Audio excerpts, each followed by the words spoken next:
ಸಾವಿರ ವರ್ಷಗಳಿಂದ ಬರೀ 5,000 ವರ್ಷ ಅಂತಾರ, 9,000 ವರ್ಷ ಅಂತಾರ, 10,000 ವರ್ಷ ಅಂತಾರ. ನಿಮಗೆ ಗೊತ್ತಿರಲಿ, ಯಾವತ್ತು ಯುಗಗಳು ಹುಟ್ಟುಕೊಂಡ್ವೋ ಅವತ್ತೇ ವೇದಗಳು ಹುಟ್ಟುಕೊಂಡ್ವು. ವೇದಗಳ ನಂತರ ಶಾಸ್ತ್ರಗಳ ನಂತರ ಪುರಾಣಗಳು. ಆ ಪುರಾಣದ ಆಧಾರದ ಮೇಲೆ ನಮ್ಮ ನಿಮ್ಮೆಲ್ಲರ ಬದುಕುಗಳು. ಸ್ವಲ್ಪ ಆಲೋಚನೆ ಮಾಡಬೇಕು. ಜಗತ್ತಿನ ಯಾವುದೇ ಪುರಾಣವನ್ನು ನೋಡ್ರಿ, 18 ಪುರಾಣಗಳನ್ನು ಬರೆದರು ವ್ಯಾಸ ಮಹರ್ಷಿ. 18 ಪುರಾಣಗಳನ್ನು ಬರೆದರು. 18 ಪುರಾಣಗಳನ್ನು ಬರೆದು ಈ ಜಗತ್ತಿಗೆ ನಾ ಕೊಟ್ಟಿನಿ ಅನ್ನೋ ಸಮಾಧಾನದಿಂದ ಒಮ್ಮೆ ಹಿಂಗೆ ನಡ್ಕೊಂಡು ಹೊಂಟಿದ್ರಂತೆ. ಅವ್ರು ನಡ್ಕೊಂಡು ಹೋಗೋ ಕಾಲಕ್ಕೆ ಹೊಲದಾಗ ಒಬ್ಬ ಕೆಲಸ ಮಾಡಕತ್ತಿದ್ದ. ಆ ಹೊಲದೊಳಗೆ ಕೆಲಸ ಮಾಡವ ತನ್ನ ಕೆಲಸ ಬಿಟ್ಟು ಓಡಿ ಬಂದು ವ್ಯಾಸ ಮಹರ್ಷಿಗಳಿಗೆ ನಮಸ್ಕಾರ ಮಾಡಿದ. ನೀವು ವ್ಯಾಸ ಮಹರ್ಷಿಗಳೆಲ್ಲ? ಹೌದು. ಪುರಾಣ ಬರೆದವ್ರು ನೀವ ಅಲ್ಲ? ಹೌದು. 18 ಪುರಾಣ ಬರೆದವ್ರು ನೀವ ಅಲ್ಲ? ಹೌದು. ನಿಮಗೆ ಬುದ್ಧಿ ಐತೇನು ಅಂತ ನೋಡವ. ವ್ಯಾಸ ಮಹರ್ಷಿ ಅಂದ್ರೆ ಹೌದಂತಾನ, ಪುರಾಣ ಬರೆದವ್ರು ನೀವ ಅಂತಾನ, ಮತ್ತು 18 ಪುರಾಣ ನಿಮೂ ಅಲ್ಲ ಅಂದ್ರೆ ಹೌದಂತಾನ, ಮತ್ತು ನಿಮಗೆ ಬುದ್ಧಿ ಇಲ್ಲ ತಲೆಯಾಗಂತೀವ ಅಂದ್ರೆ ಅವ್ನು ಹೆಂಗಾಗಿರ್ಬೇಡ. ಯಾಕೋ ನನಗ್ಯಾಕೆ ಬುದ್ಧಿ ಇಲ್ಲ ಅಂತಿದೆ ಅಂದ್ರೆ, ಸರಿ ನಿಮಗೆ ಬುದ್ಧಿ ಇದ್ದದ್ದೇ ಕರೆ ಆದ್ರೆ 18 ಪುರಾಣದೊಳಗೆ ಏನು ಸಾರ ಐತಲ್ಲ, ಅರ್ಥ ಐತಲ್ಲ, ಅದನ್ನು ನನಗೆ ಇಲ್ಲೇ ಹೇಳ್ರಿ, 2 ಮಾತನಾಗ ಹೇಳ್ರಿ ಅಂದವ. ಬರೆದವ್ರು ಹೇಳಕ್ ಬರುತ್ತಲ್ಲ. ನಿಮ್ಮ ಮನೆ ಇತಿಹಾಸ ಹೇಳು ಅಂತಂದ್ರೆ ನೀವು 2 ಮಾತನಾಗ ಹೇಳ್ತೀರ? ಇಲ್ರಿ. ನಮ್ಮ ಜೊತೆನ್ರ ಅವ್ನು ಭಾಳ ಮಾಡೋದು ಮಾಡ್ಯಾನ, ಮಾಡ್ಲಾರ್ದು ಮಾಡ್ಯಾನ ಅಲ್ರಿ. ಆ ಮಗ ಮಾಡಿದ್ದಕ್ಕೆ ಇವತ್ತಿಗೂ ಅನುಭವಿಸಕತ್ತವ ನಾವು. ಆದ್ರಾಗ ನಮ್ಮಪ್ಪ ಚಲೋ ರೀ. ಅವ ಹಗಲಿ ಹೊಕ್ಕಿದ್ದಿಲ್ಲ, ರಾತ್ರಿ ಹೊಕ್ಕಿದ್ದ. ಮತ್ತು ಆಟ್ರಾಗ ನಮ್ಮ ಅಣ್ಣ ಏನೋ ಚಲೋ ರೀ. ಅವ ಏನು ಮಾಡ್ತಿದ್ದ, ಹೊಲ ಮನೆ ಇಸು ಮಾರಿ ಇಷ್ಟಪಟ್ಟಾಡಿ ಬಂದ್ಬಿಟ್ಟ. ಇವು ನಿಮ್ಮ ಮನೆ ಪುರಾಣ. ನಾವು ನಮ್ಮಗಳ ಪುರಾಣ ಹೇಳಬೇಕು ಅಂದ್ರೆ ಸಮಯ ತಗೊಳ್ತೀವಿ. ಅಂಥದ್ದು 18 ಪುರಾಣವನ್ನು ಬರೆದ ವ್ಯಾಸ ಮಹರ್ಷಿಗೆ ಅವ ಕೇಳ್ತಾನೆ, ಹೊಲದಾಗ ಕೆಲಸ ಮಾಡವ 18 ಪುರಾಣದ ಅರ್ಥ ಏನು ಅಂತ ನನಗೆ 2 ಸಾಲಿನಾಗ ಹೇಳ್ಬೇಕು ನೀವು ಅಂದಾಗ ಅದು ಹೆಂಗಾಗುತ್ತೋ ಅಂತ ಕೇಳಿದ್ರು ಅವರು. ಬರದವ್ಗೆ ಹೇಳಕ್ ಬರಂಗಿಲ್ಲ ಅಂದ್ರೆ ನೀನು ಯಾವ ಪಂಡಿತ ಅಂದವ? ನೀನ ಬರೆದಿದೆ ಅಂದಮೇಲೆ ನೀನೇ ಹೇಳ್ಬೇಕಲ್ಲ. ಯಾಕೆ ಹೇಳಕ್ಕಾಗಂಗಿಲ್ಲ? ಅದನ್ನ ಹೇಳು ಅಂತಂದಾಗ, ಅದನ್ನಿಷ್ಟು ಬಿಡಿಸಿ ಹೇಳಕ್ಕಾಗಂಗಿಲ್ಲ, ಆ 18 ಪುರಾಣ ನಿನ್ನ ಕೈಯಾಗ ಕೊಟ್ಟು ಬಿಡ್ತೇನೆ, ನೀನ ಓದಿ ತಿಳ್ಕೊ ಅಂದಾಗ, ಪುಣ್ಯಾತ್ಮ, ನೀ ಬರೆದ ಪುರಾಣ ಓದೋದು ಕಲ್ತವ್ರಿಗೆ, ನೀನು ಬರೆದ ಪುರಾಣಗಳೇನದಾವಲ್ಲ ಅಕ್ಷರಗಳನ್ನು ಕಲ್ತವ್ರಿಗೆ, ನನಗೆ ಓದಾಕ ಬರಂಗಿಲ್ಲ, ಮತ್ತು ನೀನು ಪುರಾಣದಾಗ ಏನೈತಿ ಅಂತ ನನಗೆ ಹೆಂಗೆ ಗೊತ್ತಾಗ್ಬೇಕು? ನಾ ಶಾಲೆಗೂ ಹೋಗಿಲ್ಲ, ನನಗೆ ಅಕ್ಷರ ಜ್ಞಾನನೂ ಇಲ್ಲ. ನಾವು ಇವತ್ತಿಗೂ ಹೆಬ್ಬಟ್ಟ. ಆವಾಗ ವಿದ್ಯೆ ಬರಲಿಲ್ಲ ಅಂದ್ರೆ ಹೆಬ್ಬಟ್ಟಿತ್ತು, ಓದಾಕ ಬರೆಯಾಕ ಬರಂಗಿಲ್ಲ ಅಂದ್ರೆ ಹೆಬ್ಬಟ್ಟಿತ್ತು. ಈಗ ಆಧಾರ್ ಕಾರ್ಡಿಗೆ ಹೆಬ್ಬಟ್ಟ ಬೇಕು ನಿಮ್ದು. ಎಷ್ಟು PhD ಮಾಡಿದ್ರೆ, ನೀವು ಏನು PhD ಮಾಡಿದ್ರು ಹೆಬ್ಬಟ್ಟು ಹಾಕ್ಲಿಲ್ಲ ಅಂದ್ರೆ ರೇಷನ್ ಇಲ್ಲ, ತಿಂಗಳ ಪಗಾರ ಇಲ್ಲ. ನಿಮ್ಮ ಆ ಲಕ್ಷ್ಮಿ ಈ ಲಕ್ಷ್ಮಿ ಏನದಾವಲ್ಲ, ಇವು ಯಾವೂ ಇಲ್ಲ. ಕಲ್ತಿರಟ್ಟೆ. ಅವ ಅಂತಾನೆ, ಅವ ಮಾತಾಡ್ಲಾರ್ದಂಗೆ ಬರಿತಾಯಿ.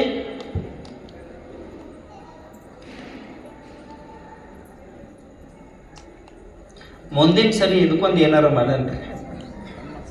ಈಗ ಇದಕ್ಕೆ ಮಾಡೀವಿ, ಮುಂದಿನ ಸರಿ ಇದಕ್ಕೆ ಮಾಡ.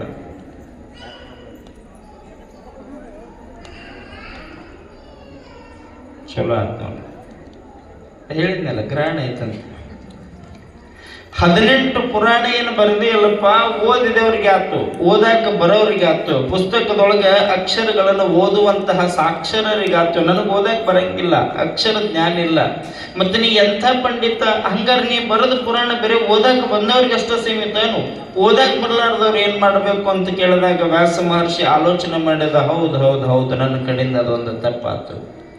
ಈಗೇನು ಮಾಡಬೇಕು ಅಂತಂದ್ರೆ 18 ಪುರಾಣದೊಳಗೆ ಏನೈತಿ ಅದನ್ನು 2 ಸಾಲಿನಾಗ ನಿನಗೆ ಹೇಳಿಬಿಡ್ತೇನೆ, ಅದ್ರ ಹಂಗೆ ನಡ್ಕೊಂಡು ಬಿಡು. ಯಾವ ಪುರಾಣಕ್ಕೆ ಹೋದ್ರು ಇದನ್ನೇ ಹೇಳ್ತೈತೆ, ಬೇರೆ ಏನು ಹೇಳಂಗಿಲ್ಲ, ತತ್ವನ ಹೇಳು ಅಂತಂದಾಗ ಅವ ಹೇಳ್ತಾನ, 18 ಪುರಾಣೇಶೋ ವ್ಯಾಸಸ್ಯ ವಚನದ್ವಯಂ.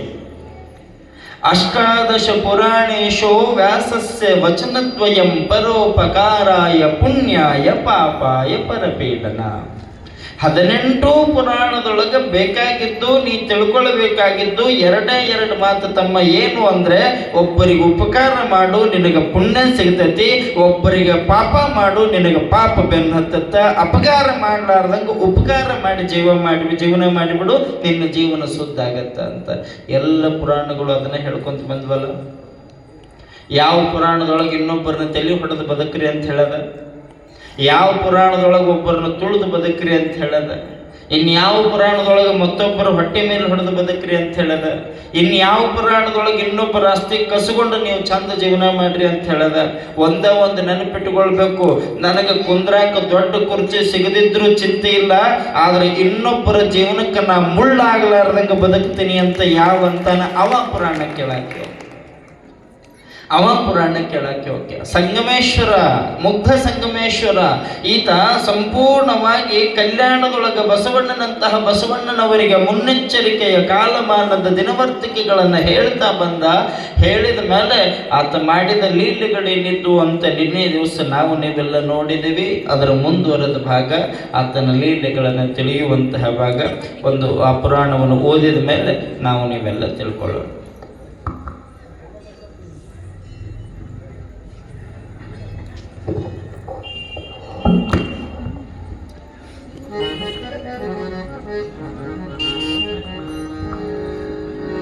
ಶಿವ ಸಾಂಬದೈ ನಮಃ ಪಾರ್ವತೇ ಪತಿ ಶಿವ ಹರ ಹರ ಮಹಾದೇವ. ದೇವ ಮಹಾದೇವ ಶಿವ ಶಿವ ಮಹಾದೇವ ನಿನ್ನ ತನುವಿನುಳು ಪೂಗಳವ ಪುಡಿಸಿದವು ಬಳಿಕ ನಾನ ವಿಷಯವನು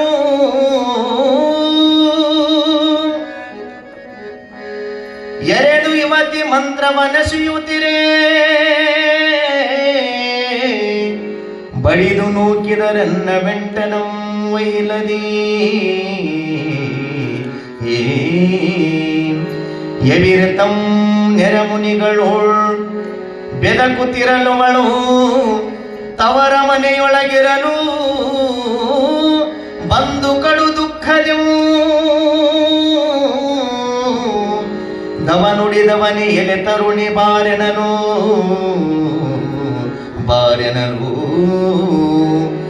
ಪುಸಿಯ ಕರನಿರೆ ಪದಕ ಕೆರಗಿ ಕೋಶವಳೊಳತು ಶಿವ ಸಾಂಬದೈ ನಮಃ ಪಾರ್ವತೇ ಪತಿ ಶಿವ ಹರ ಹರ ಮಹಾದೇವ.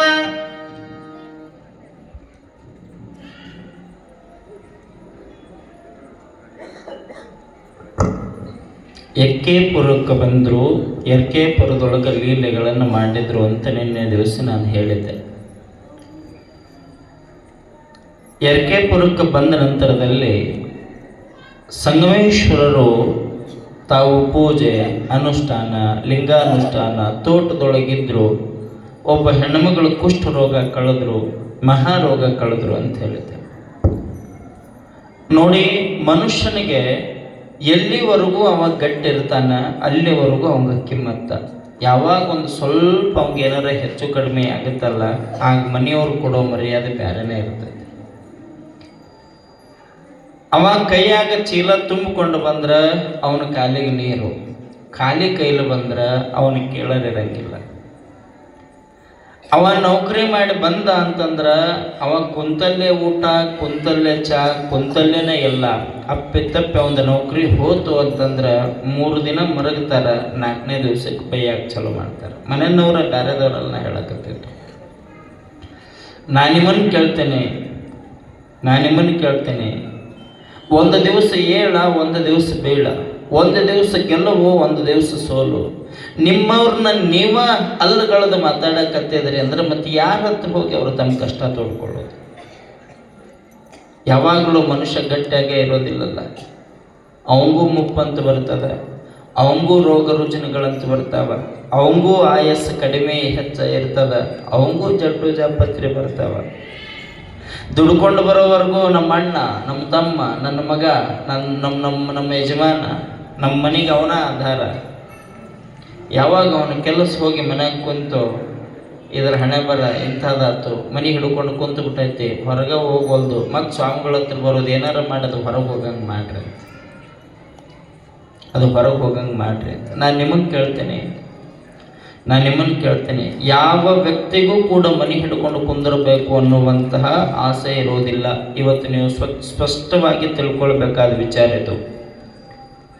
ಯಾವ ವ್ಯಕ್ತಿಗೂ ಮನೆ ಹಿಡ್ಕೊಂಡು ಕುಂದಿರಬೇಕು ಅಂತ ಆಸೆ ಇರೋದಿಲ್ಲ. ಅಪ್ಪಿತಪ್ಪದು ಮನೆ ಹಿಡ್ಕೊಂಡು ಕುಂತೈತಿ ಅಂದ್ರೆ ಯಾವುದೋ ಪ್ರಾರಬ್ಧ ಕರ್ಮ ಅದನ್ನು ಕಾಡಕತ್ತೈತಿ. ಅದರ ಕಾಟ ಮುಗಿಯುವವರೆಗೂ ನಾವು ಅವಂಗೆ ಸಪೋರ್ಟ್ ಆಗಿರ್ಬೇಕೇ ಹೊರತಾಗಿ ಅದನ್ನು ಹೊರಗೆ ತಪ್ಪೋ ಪ್ರಯತ್ನ ಮಾಡಬಾರ್ದು. ಅನವಶ್ಯಕವಾಗಿ ನಮ್ಮ ಮಕ್ಕಳ ಸಾವಿಗೆ ನಾವೇ ಕಾರಣ ಆಗ್ತೇವೆ, ನಮ್ಮ ಗಂಡಂದಿರ ಸಾವಿಗೆ ನಾವೇ ಕಾರಣ ಆಗ್ತೇವೆ, ನಮ್ಮ ತಂದೆ ತಾಯಿಗಳ ಸಾವಿಗೆ ನಾವೇ ಕಾರಣ ಆಗ್ತೇವೆ. ದುಡಿವಲ್ಲ ನಿಮಗೆ ಹೇಳ್ತೇನೆ, ಮೈ ಮೇಲೆ ಹೊಡೀರಿ 2 ಮಾತ. ನಿಮಗೆ ಸಿಟ್ಟು ಬಂದ್ರೆ ಚರ್ಮಕ್ಕೆ 2 ಪೆಟ್ಟು ಹೊಡೀರಿ, ನೋವು ಸಹಿಸ್ಕೊಂಡು ಬಿಡ್ತಾರೆ. ಗಾಯ ಮಾಯಿತು ಅಂತಂದ್ರೆ ಅದು ಮಾದು ಹೋಗ್ಬಿಡ್ತೈತಿ. ಆದ್ರೆ ಮನಸ್ಸಿನ ಮೇಲೆ ಹೊಡಿತಾರಲ್ಲ ಬಹಳ ಕೆಟ್ಟ. ಎರ್ಕೆಪುರದೊಳಗೊಂದು ಘಟನೆ ನಡೀತದ. ಅಲ್ಲೊಬ್ಬ ಹೆಣ್ಣುಮಗಳು ಶಾಂತಮ್ಮ ಅಂತಕ್ಕೆ ಹೆಸರು. ಆಕೆಗೆ ಒಬ್ಬ ಮಗ. ಜೀವನ ಭಾಳ ಚಲೋ ನಡೆದಿತ್ತು. ಹುಡುಗ ಶಾಲೆಯೊಳಗೆ ಭಾಳ ಶಾಣೆ ಇದ್ದ. ಆ ಹುಡುಗನ ಶಾಲೆಗೆ ಹೋಗಿ ಬರೋದು ನೋಡೋದಂದ್ರೂ ಒಂದು ಖುಷಿ. ಆ ಹುಡುಗ ಶಾಲೆಗೆ ಹೋಗಿ ಬರೋದನ್ನು ನೋಡೋದಂದ್ರೂ ಒಂದು ಖುಷಿ. ನೀವು ಇರ್ತೀರಿ ನೋಡು. ನೀವು ನಿಮ್ಮ ಮಕ್ಕಳ ಬಗ್ಗೆ ಎಷ್ಟು ಹೆಮ್ಮೆಯಿಂದ ಮಾತಾಡ್ತಿರ್ತೀರಿ ಅಂತಂದ್ರೆ ಅವು ಏನು ಮಾಡಿದ್ರು ಮುದ್ದೆ ನಿಮಗೆ. ಯಾವ ನಿಜವಾದ ಮಗ ಗೊತ್ತಾ? ಹೆಮ್ಮೆಯಿಂದ ಹೇಳುವಂತಹ ಮಗ ಯಾರು ಅಂತ ನಿಮಗೆ ಗೊತ್ತಿರಲಿ. 4 ಜನ ಹೆಣ್ಮಕ್ಳು ನೀರಿಗೆ ಹೋಗಿದ್ರಂತೆ. ಆ 4 ಜನ ಹೆಣ್ಮಕ್ಳು ಮಾತಾಡಕತ್ತಿದ್ರು, ನನ್ನ ಮಗ ಯಾರು. ಆಡೋ ಹುಡುಗರು ಮಧ್ಯೆ ತೋರಿಸಿದ್ಲು ಒಬ್ಬ ಹೆಣ್ಮಗಳು, ಅಲ್ಲಿ ನೋಡು ಆ ಚಿಣಿಪಣಿ ಆಡಕತ್ತಾನಲ್ಲ ಅವನ ನನ್ನ ಮಗ, ಚಂದದ. ಇನ್ನೊಬ್ಬ ಕೇಳಿದ್ಲು, ಚಿಣಿಪಣಿ ನೆಲದಾಗ ಆಡುವನ ಬಿಡು, ನನ್ನ ಮಗ ನೋಡಲ್ಲಿ ಗಿಡದಾಗಿದ್ದ ಮ್ಯಾಲೆ ಜಿಗಿಯಾಕತ್ತಾನ, ಅವ ನನ್ನ ಮಗ ಅಂದ್ಲು. ಒಬ್ಬಕ್ಕೆ ಚಿಣಿಪಣಿ ಆಡಕತ್ತಿದವ ನನ್ನ ಮಗ ಅಂದ್ಲು. ಇನ್ನೊಬ್ಬಕ್ಕೆ ಮ್ಯಾಲೆ ಗಿಡದಾಗಿದ್ದ ಜಿಗಿಯಾಕತ್ತಾನಲ್ಲ ಅವ ನನ್ನ ಮಗ ಅಂದ್ಲು. ಮತ್ತೊಬ್ಬಕ್ಕೆ ಅಂದ್ಲು, ಆ ಕಾರಿನ ಗ್ಲಾಸ್ ಹೊಡಿಯಾಕತ್ತಾನ ನೋಡು ಅವ ನನ್ನ ಮಗ ಅಂದ್ಲಾಕಿ. ಯಾರ್ದೋ ಕಾರಿನ ಮೇಲೆ ಗೀಚ್ ಹಾಕಕತ್ತಾನಲ್ಲ ಅವ ನನ್ನ ಮಗ ಅಂದ್ಲು. ಈ 3 ಜನ ಮಾತಾಡೋ ಮುಂದೆ ಅದು ಹರಿದು ಸೀರೆ ಉಟ್ಕೊಂಡಿತ್ತಲ್ಲ ಹೆಣ್ಮಗಳು, ಆಕೆ ಕೊಡ ಹಿಂಗೆ ಬಗಲಾಗ ಒಂದಿಟ್ಟು ತಲೆ ಮೇಲೆ ಒಂದಿಟ್ಕೊಂಡು ಹೊಂಟಿದ್ಲು. ಮತ್ತು ನಿನ್ನ ಮಗ ಎಲ್ಲನು ಎಲ್ಲದನಂತ ಕೇಳಿದ್ಲು. ಎಲ್ಲದನಂತ ಕೇಳೋದಷ್ಟ ತಡ ಒಂದು ಹುಡುಗ ಓಡಿ ಬಂದು ಆ ಬಗಲಾಗಿನ ಕೊಡ ತನ್ನ ಹೆಗಲ ಮೇಲೆ ಇಟ್ಕೊಂಡು ಹೋಗಿಬಿಡ್ತು. ಅವಾಗ ಹೇಳಿದ್ಲು, ನನ್ನ ಮಗ ಚಿಣಿಪಣಿ ಆಡವಲ್ಲ, ನನ್ನ ಮಗ ಮ್ಯಾಳಗಿ ಹಾರವಲ್ಲ, ನನ್ನ ಮಗ ಇನ್ನೊಬ್ಬರ ಕಾರ್ ಹಾಳು ಮಾಡವಲ್ಲ, ತಾಯಿ ಕಷ್ಟಪಡಕತ್ತಾಳಂದ್ರೆ ಅದರದ ಅರ್ಧ ಭಾರ ಹೊತ್ಕೊಳ್ಳೋ ನನ್ನ ಮಗ ಅಲ್ಲಿ ಹೊಕ್ಕ ನೋಡು. ನಮ್ಮ ಮಕ್ಕಳು ಯಾರು ಅಂತ ನೀವ ನಿರ್ಧಾರ ಮಾಡಬೇಕು. ನಮ್ಮ ಮಕ್ಕಳು ಏನದಾವು ಅಂತ ನೀವ ನಿರ್ಧಾರ. ಏನಾರ ಒಂದೆರಡು ತಗೊಂಬ ಅಂತಂದ್ರೆ ಕೈಯಾಗ ಮೊಬೈಲ್ ಕೊಡಂತಾವ, ಇಲ್ಲ ಮತ್ತೊಂದಿಷ್ಟು ಏನಾರ ಕೇಳ್ತಾವ. ವಿಚಾರ ಮಾಡ್ಬೇಕು ತಾಯಿ. ಶಾಂತಮ್ಮ ಎರ್ಕೆಪುರದೊಳಗೆ ಚಲೋ ಇದ್ಲು, ಮಗನೂ ಭಾಳ ಚಲೋ ಇದ್ದ. ಮಗ ಚಂದನೇ ಇದ್ದ. ಆಶ್ಚರ್ಯ ನಿಮಗೆ ಹೇಳ್ತೇನೆ, ಆ ಜೀವನ ಚಂದ ನಡೆದಿತ್ತು. ಅವರ ಅಪ್ಪಗೆ ಆಕ್ಸಿಡೆಂಟ್ ಆಗಿ ಅಪ್ಪ ತೀರ್ ಹೋಗ್ತಾನೆ. ತಂದೆ ಹೋದ ಮೇಲೆ ತಾಯಿ ಮಗನನ್ನು ಬೆಳೆಸೋದಕ್ಕೆ ಬಹಳ ಕಷ್ಟಪಡಬೇಕಾಗ್ತದೆ. ತಾಯಿ ಇರಬೇಕು ಕರೆ, ಇಲ್ಲ ಅಂತ ನಾನು ಅನ್ನುವಂಗಿಲ್ಲ. ಆದರೆ ತಂದೆ ಇಲ್ಲದ ಮೇಲೆ ಮಗನನ್ನು ಬೆಳೆಸೋದು ಬಹಳ ಕಷ್ಟ ತಾಯಿಗೆ. ಸಮಾಜ ಇದ್ದವ್ರ ಬೆನ್ನು ಕಟ್ಟತೈತಿ. ಇನ್ಶೂರೆನ್ಸ್ ಏನ್ರ ಇದ್ರು ನೋಡ್ರಿ ನೀವು, ಅವ್ರು ರೊಕ್ಕ ಬರೋ ಮಟ್ಟ ಒಂದು 50 ಜನ ಬಂದಿರ್ತಾರೆ ನಿಮ್ಮಿಂದ. ಲಾಯರು ಬರ್ತಾರೆ, ಇವ್ರು ಎಲ್ಲೂ ಇಲ್ಲದ ಸಂಬಂಧ ಬಂದಿರ್ತಾವ. ನಾನೆಲ್ಲ ಅದನ್ನ ನಿನಗೆ ಸುದ್ದಿ ಮಾಡಿಕೊಡ್ತೀನಿ, ನೀವು ಸುಮ್ಕೂರು. ಅತ್ತಿಗಟ್ಟು ಬೆಂಕಿ ಹಚ್ಚೋದು, ಸೊಸಿಗಟ್ಟು ಬೆಂಕಿ ಹಚ್ಚೋದು, ಆ ರೊಕ್ಕ ತೊಗೊಂಡೋಗಿ ಕೋರ್ಟಿಗೆ ಹಾಕೋದು. ಅತ್ತಾಗ ಅತ್ತಿಗೂ ಇಲ್ಲ, ಇತ್ತಾಗ ಸೊಸಿಗೂ ಇಲ್ಲ, ತಮ್ಮ ಕಮಿಷನ್ ತಾವು ತೊಗೊಂಡು ಹೋಗಿಬಿಡೋರು. ಇವ್ರ ಸಂಬಂಧಗಳು ಭಾಳ ಬರ್ತಾವೆ. ಅವು ಏನೂ ಇಲ್ಲ ಅಂದ್ರೆ ಆ ಹೆಣ್ಮಗಳು ಉಂಡಾಳ ಇಲ್ಲಂತನೂ ಕೇಳೋರು ಇರಂಗಿಲ್ಲ. ಗಂಡ ಏನೂ ಮಾಡಿಸಿಲ್ಲ ಅಂದ್ರೆ ಆಕೆ ಉಂಡಾಳ ಇಲ್ಲಂತನೂ ಕೇಳೋರು ಇರಂಗಿಲ್ಲ. ಅವತ್ತಿನ ಕಾಲ ಏನೂ ಇದ್ದಿದ್ದಿಲ್ಲ, ಇವು ಯಾವ ಗೊತ್ತಿದ್ದಿದ್ದಿಲ್ಲ. ಗಂಡ ಏಕಾಏಕಿ ಸತ್ತು ಹೋಗ್ಬಿಟ್ಟ. ಮಗನ ಶಾಲೆ ಕಳಿಸೋದು ಬಹಳ ಕಷ್ಟ ಆಯ್ತು. ಆ ಹೆಣ್ಮಗಳು ಕೆಲಸ ಮಾಡ್ಕೊತಾನೆ ಜೀವನ ಮಾಡಕತ್ತಿದ್ಲು. ಆ ಹುಡುಗ ನಿರ್ಧಾರ ಮಾಡಿದ, ನಮ್ಮ ಒಬ್ಬಕ್ಕೆ ದುಡಿದ್ರೆ ನಮ್ಮ ಮನೆ ನಡೆಯೋದಿಲ್ಲ, ನಮ್ಮವು ಒಬ್ಬಕ್ಕೆ ದುಡಿದ್ರೆ ನಮ್ಮ ಮನೆ ನಡೆಯೋದಿಲ್ಲ, ನಾನು ಒಂದಿಷ್ಟು ದುಡಿಬೇಕು ಅಂತ ಅವನೆದುರಿಗೆ ಶಾಲೆಗೆ ಹೋಗ್ತೀನಿ ಅಂತ ಹೇಳ್ತಿದ್ದ. ಅವನೆದುರಿಗೆ ಶಾಲೆಗೆ ಹೋಗ್ತೀನಿ ಅಂತ ಹೇಳ್ತಿದ್ದ ಮಗ ಅಲ್ಲಿ ಹೋಗಿ ಆ ಶಾಲೆ ಪಾಟಿ ಚೀಲ ಏನು ಕೈಯಾಗಿ ಹಿಡ್ಕೊಂಡು ಹೋಗಿದ್ನಲ್ಲ, ಪುಸ್ತಕ ತುಂಬಿದ ಚೀಲನ ದೇವ್ರ ಗುಡಿಯಾಗಿಟ್ಟು ಇನ್ನೊಬ್ಬರು ಮನೆ ಕೆಲ್ಸಕ್ಕೆ ಹೋಗಿದ್ದ. ನಮ್ಮವು ಭಾರ ಆಗ್ಬಾರ್ದು ಅಂತ ಅವ ದಿನ ದುಡಿದು ಅವ್ರು ತಂದು ರೊಕ್ಕ ತಗೊಂಬಂದು ಅವನ ಕೈಯಾಗ ಕೊಟ್ಟು, ಇವ ನಾನು ಕೆಲಸ ಮಾಡಕತ್ತೇನೆ ತಗೋ ಅಂದ. ಖುಷಿ ಆತಕೀಗ, ಬಹಳ ಖುಷಿ ಆತಕೀಗ.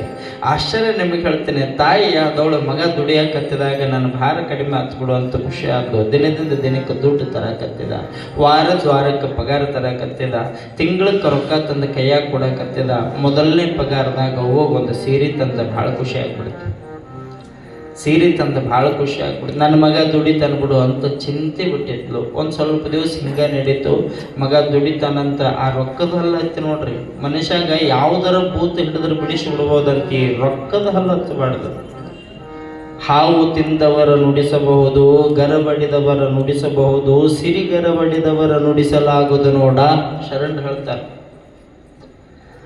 ಯಾರನ್ನು ಬೇಕಾದ್ರೂ ಮಾತಾಡಿಸ್ಬಿಡ್ಬೋದು. ಈ ಸಂಪತ್ತಿನ ಮದ ತುಂಬಿಕೊಂಡವ್ರನ್ನ ಯಾವತ್ತೂ ಮಾತಾಡಿಸ್ಬಾರ್ದಂತೆ. ರೊಕ್ಕದ ಹಿಂದೆ ಬೆನ್ನು ಹತ್ತಿದವ್ರ ಸಮೀಪನೂ ಹೋಗ್ಬಾರ್ದಂತಾರೆ ನಮ್ಮವ್ರು. ಯಾಕಂದ್ರೆ ಅದು ಎಲ್ಲಿಗೆ ತೊಗೊಂಡು ಹೋಗ್ತೈತೆ ಹೇಳಕ್ ಆಗಂಗಿಲ್ಲ.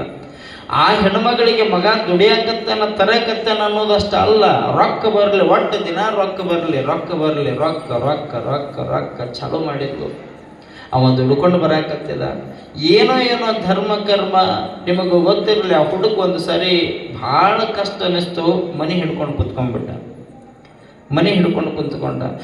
ಕುಂತಲ್ಲೇ ಅವನ ಕಾಲು ಹೋಗ್ಬಿಟ್ಟು ನಡೆಯಕ್ಕೆ ಬರಲಿಲ್ಲ. ಆ ಹುಡುಗ ಒಂದು ದಿವಸ ನೋಡಿದ್ಲು, 2 ದಿವಸ ನೋಡಿದ್ಲು, ಡಾಕ್ಟರ್ ನೋಡಿದ್ಲು, ಅಲ್ಲಿರುವಂತಹ ಪಂಡಿತರು ನೋಡಿದ್ಲು, ಆಯುರ್ವೇದಕ್ಕೆ ಔಷಧ ತಂದು ಕೊಟ್ಲು. ಎಲ್ಲ ಮುಗಿತು. ಆ ಹುಡುಗೇನು ಆರಾಮ ಆಗಲಿಲ್ಲ. ಬಹುಶಃ ಅವ್ರ ಅವನು ಹುಚ್ಚು ಬಿಡಿಸ್ಬೇಕಾಗಿತ್ತು ಏನೋ. ದೇವರು ಯಾವ್ಯಾವಾಗ ಹೆಂಗೆ ಆಟ ಆಡ್ತಾನೆ ಹೇಳಕ್ಕಾಗಂಗಿಲ್ಲ. ಅವ ಮೂಲೆ ಹಿಡ್ಕೊಂಡು ಬಿದ್ದಾಗ ಅವ್ನು ಉಣ್ಣಕ್ಕೆ ಕೊಡ್ತಿದ್ದಲ್ಲ, ದುಡ್ಕೊಂಡು ಬಂದಾಗ ಅಡಿಗೆ ಮಾಡಿ ಕೊಡ್ತಿದ್ದಲ್ಲ. ಆಕೆ ಏನು ಮಾಡಕತ್ತಿದ್ಲು ಅಂದ್ರೆ ಮೂಲ್ಯಾಗ ಹಿಂಗೆ ಒಗದು ಹೋಗಕತ್ತಿದ್ಲು, ತಿನ್ನು ಯಾಕಾರ ಹುಟ್ಟಿದೆ ಏನು, ಯಾಕಾರ ಬದುಕಕತ್ತೀಯ ಏನು, ಸತ್ತು ಹೋಗಿ ಬಿಡ್ಬೇಕು. ತಾಯಿ ಮಗ್ಗಂತಾಳ್ರಿ, ಎಲ್ಲಿ ಹೋಗ್ಬೇಕವ, ಎಲ್ಲಿ ಹೋಗ್ಬೇಕು ವಿಚಾರ ಮಾಡ್ರಿ. ತಾಯಿನ ದುಡಿಯಕ್ಕೆ ಹಚ್ಚವ ಸಾಲಿ ಕಲ್ತು ಮೆರಿಬೋದಾಗಿತ್ತಲ್ಲ. ತಂದೆ ತಾಯಿನ ದುಡಿಯಕ್ಕೆ ಹಚ್ಚಿ ಉರಿಯಾಕತ್ತಾವಲ್ಲ ನಮಗೆಲ್ಲ. ಎಲ್ಲಿ ಬೇಕಲ್ಲಿ ಗಾಗಲ್ ಹಾಕ್ಕೊಂಡು, ಇದ್ದಂಗಿ ಹರ್ಕೊಂಡು, ಇದ್ದ ಪ್ಯಾಂಟ್ ಹರ್ಕೊಂಡು, ಹೆಬ್ಬುಲಿ ಅಂತ ಹೇಳಿ ಮಬ್ಬಿಲಿ ಕಟಿಂಗ್ ಮಾಡಿಸ್ಕೊಂಡು ಅಡ್ಡಾಡಕತ್ತಿಲ್ಲ. ಅಡ್ಡಾಡ್ಬೋದಾಗಿತ್ತಲ್ಲ, ಫ್ಯಾಷನ್ ಮಾಡ್ಬೋದಾಗಿತ್ತಲ್ಲ. ಅವನು ಕೂಡ ತನ್ನ ಜೀವನ ಸುಖದಿಂದ ಕಳಿಬೋದಾಗಿತ್ತಲ್ಲ. ನಮ್ಮ ಹೋಗನ ದುಡಿಬೇಕು ಅಂತ ತಿಳ್ಕೊಂಡು ಇನ್ನೊಬ್ಬರ ಮನೆ ದುಡಿಯಕ್ಕೆ ಹೋದ. ಯಾವುದೋ ಶರೀರ ಕರ್ಮ ಕಾಲು ಹೋಯ್ತು. ಕರೆ ಕಾಲು ಹೋದ ಮೇಲೆ ತಾಯಿ ಆದವಳು ಅಪ್ಪಗೊಳ್ಬೇಕಾಗಿತ್ತು. ಆ ತಾಯಿ ಅವಂಗ ಚುಚ್ಚು ಮಾತಾಡಕತ್ತಿದ್ಲು. ಆಶ್ಚರ್ಯ ಏನು ಮಾಡಕತ್ತಿದಂದ್ರೆ ತಾಯಿ ಮಾತನ್ನು ದಕ್ಕಿಸ್ಕೊಳ್ಳಕ್ಕಾಗ್ಲಾರ್ದ ಅತ್ಕೊಂತ ಗಾಡಿ ಹಿಡ್ಕೊಂಡು ಎದ್ದು ನಿಂದ್ರಕತ್ತಿದ. ಒಂದೊಂದು ಹೆಜ್ಜೆ ನಡೆಯಕತ್ತಿದ. ಏನಾರು ಮಾಡಿ ಕೆಲಸಕ್ಕೆ ಹೋಗ್ಬೇಕು ಅಂತ ನಿರ್ಧಾರ ಮಾಡಿದಾಗ ಅಲ್ಲೊಬ್ಬ ಅಂದ, 8 ದಿವಸ ಇಲ್ಲೇ ಕುಂದಿರ್ತಿದ್ದಿ, ಅಡವಿಯೊಳಗೆ ಬಾ, ನೀ ಸುಮ್ಮನೆ ಕಟ್ಟಿಗೆ ಕಡಿದು ಕೊಡು. ಮಾತು ನೋಡ್ರಿ ಹೆಂಗದ, ನೀನು ಸುಮ್ಮನೆ ಕಟ್ಟಿಗೆ ಕಡಿದು ಕೊಡು, ಅಲ್ಲಿ ಬ್ಯಾರೆದವ್ರು ತುಂಬುತ್ತಾರ, ಕೂಲಿಯೊಳಗೆ ಒಂದು ಸ್ವಲ್ಪ ಕಡಿಮೆ ಕೊಡ್ತಾರ ಅಂದಾಗ ಎಷ್ಟರ ಏಕ ಕೊಡ್ಲಿ, ಬರ್ತೀನಿ ನಡಿ ಅಂತ. ಪಾಪ ಮನ್ಯಾಗ ಅವು ಒಗದ ರೊಟ್ಟಿ ತಿನ್ಲಿಲ್ಲ.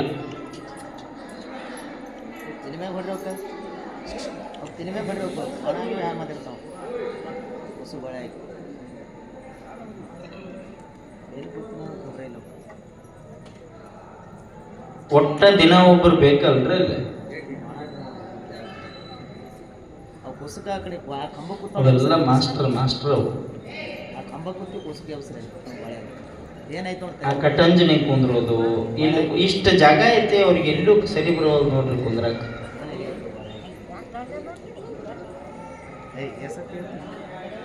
ತಂಗಿ ಏನು ಹುಡುಕಾಕತ್ತಿ?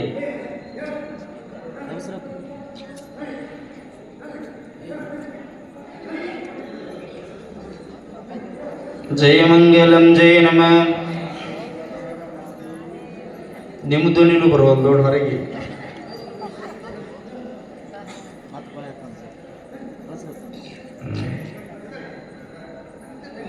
ತಾಯಿ ಪ್ರೀತಿಯಿಂದ ಊಟ ಕೊಡಬೇಕೆ ಹೊರತಾಗಿ ಸಿಟ್ಟಾಗಿ ಯಾರಿಗೂ ಊಟ ಕೊಡಬಾರ್ದು. ಸಿಟ್ಟಾಗಿ ಯಾರಿಗೂ ಊಟಕ್ಕೆ ಕೊಡಬಾರ್ದು. ನಿಮಗೆ ಹೇಳ್ತೇನೆ, ಆ ಹುಡುಗನಿಗೆ ಆಶ್ಚರ್ಯ ಅನ್ನಿಸ್ತು. ನಮ್ಮ ಅವನ ನನಗೆ ಇಷ್ಟು ತೊಂದರೆ ಕೊಡ್ತಾಳಂದ್ರೆ ನಾನು ಇನ್ನು ಮುಂದೆ ಯಾರಿಗೆ ಹೋಗಿ ಕೇಳೋದು, ನಡಿ ದುಡಿಯಕ್ಕೆ ಹೋಗೋಣ ಅಂಥೇಳಿ ಉಣ್ಣೋದು ಬಿಟ್ಟ. ಆಕೆ ಒಗದ ರೊಟ್ಟಿನ ಅಲ್ಲೇ ಇಟ್ಟ. ಇನ್ನೊಬ್ಬರ ಕೈ ಆಶ್ರಯ ಹಿಡ್ಕೊಂಡು ಹೊಲಕ್ಕೆ ಹೋದ. ಅಡವಿಯೊಳಗೆ ಕಟ್ಟಿಗೆ ಕಡಿಯಾಕತ್ತಿದ. ಕಟ್ಟಿಗೆ ಕಡ್ದ ನಿಮಗೆ ಹೇಳ್ತೀನಿ, ಅವ ಕಡ್ಕೊಂತಿದ್ದಾಗ ಭಾಳ ದಿವಸ ಕೆಲಸ ಮಾಡಿದ್ದಿಲ್ಲಲ್ಲ, ಕಾಲು ನೋವ್ಯಾಕತ್ತಿದ್ವು. ಆ ಕೊಡ್ಲಿ ಅಲ್ಲೇ ಬಿಟ್ಟು ಒಂದು ಗಿಡದ ಹತ್ರ ಕುತ್ಕೊಂಡ. ನಿಮಗೆ ಹೇಳ್ತೀನಿ, ಅವನ ಕರ್ಮ ಎಷ್ಟು ಕೆಟ್ಟಿತ್ತು ಅಂತಂದರೆ, ಯಾವ ಗಿಡದ ಬುಡಕ್ಕೂ ಕುತ್ಕೊಂಡಿದ್ದ ಆ ಗಿಡದ ನೆತ್ತಿ ಮೇಲೆ ಒಂದು ಹಾವಿತ್ತು. ಆ ಹಾವು ಸೀದಾ ತೆಳಗೆ ಬಂತು. ಇವಂಗ ಬ್ಯಾಸರ ಆಗೈತಿ, ಎದ್ದು ಓಡ್ ಹೋಗಕ್ಕೆ ಬರಲ್ಲಾರ್ದಂಗೆ ಆಗೈತಿ. ಹಾವು ತೆಳಗೆ ಬಂತು. ತೆಳಗೆ ಬಂದ ಹಾವಿಗೆ ಇವ ಮನುಷ್ಯ ಇವ ಏನು ಗೊತ್ತು ಹೇಳ್ರಿ, ಅದರ ಹಾವಿನ ಧರ್ಮ ಕಡಿಯೋದು, ಕಚ್ಚೋದು. ಬ್ಯಾಸರಾಗಿ ಕುಂತಿದ್ನಲ್ಲ, ಆ ಹಾವು ಅವನ ಕೈಗೆ ಕಚ್ಚಿತು. ಬಿದ್ದು ಉಳ್ಳಾಡಕತ್ತಿದ. ಬಾಯಿಯೊಳಗೆ ವಿಷ ಹೊರಗೆ ಬಂತು. ಪ್ರಾಣನೂ ಬಿಟ್ಟ. ಅವ ಸತ್ತದ್ದನ್ನು ಕರ್ಕೊಂಡು ಬಂದವ ನೋಡಿದ. ಓಡಿ ಬಂದವರು ಹೇಳಿದ, ಯವ ನಿನ್ನ ಮಗ ಕಟ್ಟಿಗೆ ಕಡಿಯಕ್ಕೆ ಬಂದಿದ್ದ, ಹಾವು ಕಡಿದು ಸತ್ತು ಹೋಗ್ಯಾನ. ಬೋರಾಡಳಕತ್ತಾಳ. ನನ್ನ ಮಗನ ಕಟ್ಟಿಗೆ ಕಡಿಯಕ್ಕೆ ಕರ್ಕೊಂಡು ಹೋದವ್ರು ಯಾರು? ನನ್ನ ಮಗನ ಬಾ ಅಂದವ್ರು ಯಾರು? ಅವ ಯಾಕೆ ದುಡಿಯಕ್ಕೆ ಹೋದ? ಹಿಂಗ ಬಿದ್ದು ಉಳ್ಳಾಡಳಕತ್ತಿದ್ಲು.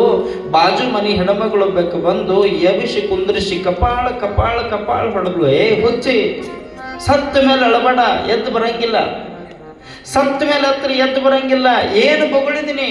ರೊಟ್ಟಿನ ಹಿಂಗೆ ಒಗದು ಯಾಕಾರ ಬದುಕಿ ಸತ್ತು ಹೋಗಂದಿನಿ. ದುಡಿಲಾರ್ದ ತಿನ್ನಕ್ಕೆ ಹೆಂಗೆ ಬರ್ತೈತಿ ಅಂದಿನಿ. ಅವಾಗ ನೋವೈತಿ ಅಂತ ಗೊತ್ತಿದ್ರು ನೀ ದುಡಿದು ತಂದು ಹಾಕ್ಲಿಲ್ಲ ಅಂದ್ರೆ ಮಾಡಿಟ್ಟವ್ರದ್ದು ತಿನ್ನಕ್ಕೆ ಬದುಕಬಾರ್ದು ಅಂತ ಬೊಗಳಿದಿ. ನೀನು ಮಾತಾಡಿದ್ದು ನಿನಗೆ ಖಬರಿಲ್ಲ. ನಮ್ಮವ್ಗ ಬ್ಯಾಸರ ಆದ ಮೇಲೆ ನಾನು ಇರೋದೇನು ಅಂತ ಹೋಗ್ಯಾನಮ್ಮ ದುಡಿಯಕ್ಕ. ಹೋಗ್ಯಾನ ಬಿಡು, ಸತ್ತಾನ. ಈಗ ನೀನ ಹುಗ್ಗಿ ಊಟ ಮಾಡು. ಈಗ ನೀನ ತಿನ್ನು. ನಿನ್ನ ಮಗನ ಪಾಲಿಂದು ನೀನ ತಿನ್ನು, ನಿನ್ನ ಪಾಲಿಂದು ನೀನ ತಿನ್ನು. ನೀನು ಈ ಕೆಟ್ಟ ಬುದ್ಧಿಗೆ ದೇವ್ರು ನಿನ್ನ ಗಂಡನ್ನೂ ಕಳ್ದ, ನಿನ್ನ ಮಗನ್ನೂ ಕಳ್ದ. ನೀನು ಎಷ್ಟು ಹತ್ರನೂ ನಿನಗೆ ಹೊಳ್ಳಿ ಬರಂಗಿಲ್ಲವ ಅಂತ ಬಾಯಿಗೆ ಬಂದಂಗೆ ಬೈಯಕತ್ತಿದ್ಲು ಬಾಜು ಮನೆ ಹೆಣ್ಮಗಳು. ಯಾಕೆ ಕೇಳಿಸ್ತಿದ್ದಲ್ಲ ಈಗ ಮಾತಾಡೋದು. ಹಂಗನ್ಬೇಡ ಯವ್ವ, ನಾನು ಅನ್ನದಿದ್ರೆ ನನ್ನ ಮಗ ಬದುಕ್ತಿದ್ದ. ನಾನು ಹಂಗೆ ಮಾತಾಡಬಾರ್ದಾಗಿತ್ತು. ನನ್ನ ಮಗ ನನಗೆ ಬೇಕು ಅಂತ ಹಿಂಗೆ ಗೋಳಾಡಿ ಅಳಕತ್ತಿದ್ಲು. ಆಶ್ಚರ್ಯ ನಿಮಗೆ ನೆನಪಿರ್ಲಿ, ಆಕೆ ಹಿಂಗೆ ಗೋಳಾಡಲು ಕಾಲಕ್ಕೆ ಜನ ಎಲ್ಲ ಬಂದಕ್ಕೆ ಮನೆ ಮುಂದೆ ಸೇರಿದ್ರು. ಏನಾಗೈತಿ ಅಂತ ಹೇಳಿ ಅವಾಗ ಹೇಳಿದ್ರಿ ಇದ್ದದ್ದು ಹಿಂಗಾಗೈತಿ. ಹಾವು ಕಡದ ಸತ್ತು ಹೋಗ್ಯಾನ ಮಗ ಅಂತಂದಾಗ ಆ ಹೆಣನ ಹೊತ್ಕೊಂಬರ್ರಿ ಅಂತ ಒಂದು 8 ಮಂದಿ ಕಳಿಸಿದ್ರು. 8 ಮಂದಿ ಹೋಗಿ ಅದನ್ನು ಹೊತ್ಕೊಂಬಂದ್ರು. ಮನೆ ಮುಂದೆ ಬಾಗಿಲದಾಗ ಹಾಕಿದ್ರು. ಹಣಿ ಬಡ್ಕೊಂಡು ಅಳಕತ್ತಿದ್ಲು. ಅಷ್ಟೊತ್ತಿಗೆ ಒಬ್ರು ಅಂದ್ರಂತ ಏನಂತ, ಸುಮ್ಮನೆ ಹತ್ರ ಉಪಯೋಗ ಇಲ್ಲ, ಅಲ್ಲಿ ತ್ವಾಟದಾಗ ಒಬ್ರು ಸ್ವಾಮಿಗಳು ಕುಂತಾರ, ಅವ್ರ ಹತ್ರ ಹೋಗು ಅಂತ ಹೇಳಿದ್ರು. ನೋಡ್ರಿ, ತ್ವಾಟದಾಗ ಒಬ್ರು ಸ್ವಾಮಿಗಳು ಕುಂತಾರ, ಅವ್ರ ಹತ್ರ ಹೋಗು ಅಂದಾಗಿ ಹೆಣ್ಮಗಳು ಓಡ್ ಹೋಗಿ ನನ್ನ ಮಗ ಬದುಕಿದ್ರೆ ಸಾಕು ಅಂತ ಹೇಳಿ ಹೋಗಿ ಹಿಂಗ ಪಾದಕ್ಕೆ ಬಿದ್ದು ಯಪ್ಪ ಅಂದ್ಲು. ಒಬ್ಬಕ್ಕೆ ಬಂದಿ ಅಲ್ವೇ, ನಿನ್ನ ಮಗ ಎಲ್ಲದನಂದ್ರು. ನೋಡ್ರಿ, ಅವರು ಬೇರೆ ಯಾರೂ ಅಲ್ಲ, ಸ್ವಾಮಿಗಳು. ಮುಗ್ಧ ಸಂಗಮನಾಥನೇ ತ್ವಾಟದೊಳಗೆ ಅನುಷ್ಠಾನ ಕುಂತು ಸ್ವಾಮಿನೇ ಮುಗ್ಧ ಸಂಗಮನಾಥ. ಒಬ್ಬಕ್ಕೆ ಬಂದಿಯಲ್ವೇ, ನಿನ್ನ ಮಗ ಎಲ್ಲದಾನಂದ್ರ ಆ ಮಗನ ಕೇಳಕ್ಕ ನಿನ್ನ ಹತ್ರ ಬಂದಿನ ಯಪ್ಪ. ಆ ಮಗನ ಕೇಳಕ್ಕ ನಿನ್ನ ಹತ್ರ ಬಂದಿನಿ. ಅವನ ಶರೀರ ಕರ್ಮ ಕಟ್ಟಿಗೆ ಕಡಿಯಕ್ಕೆ ಹೋಗಿದ್ದ, ಹಾವು ಕಡದ ಸತ್ತಾನ ಅಂತ ಹೇಳಕತ್ತಾರ. ಮನ್ಯಾಗ ಹೆಣ ಇಟ್ಟು ನಿನ್ನ ಹತ್ರ ಓಡಿ ಬಂದಿನಿ ಅಂದಾಗ, ಹುಚ್ಚಿ ಸತ್ತಾನಂತ ಯಾರವ ಹೇಳ್ದವ? ನೋಡ್ರಿ ಮಾತು ಹೆಂಗದ ದೊಡ್ಡವ್ರದು. ಸತ್ತಾನಂತ ಯಾರವ ಹೇಳ್ದವ? ತಗೋ ಈ ವಿಭೂತಿ ತಗೋ, ಅವನ ಬಕ್ಕಣದಾಗ ಹಾಕೋ, ಗುರುಗಳು ಕರೆಯಕತ್ತಾರ, ಹೋಗಂತ ಹೇಳಿ ಹೋಗವಂಗಂತಂದ್ರೆ ಆ ವಿಭೂತಿ ತಗೊಂಡು ಓಡಿ ಬಂದು ಆ ಸತ್ತ ಹೆಣಕ್ಕೆ ವಿಭೂತಿ ಹಚ್ಚತಾಳೆ.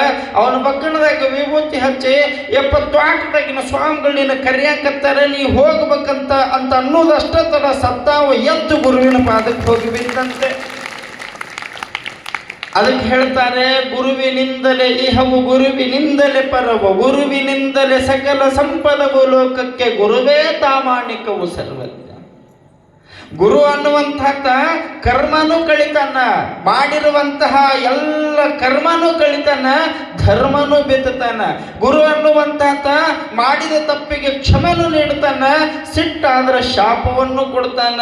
ಗುರುವಿನಿಂದ ಏನು ಸಾಧ್ಯ ಅಂದ್ರೆ, ಪರಮಾತ್ಮ ಒಲದ ನಿಮಗೇನಾರ ಸಿಟ್ಟಾಗಿ ಸಾವು ಕೊಟ್ರೆ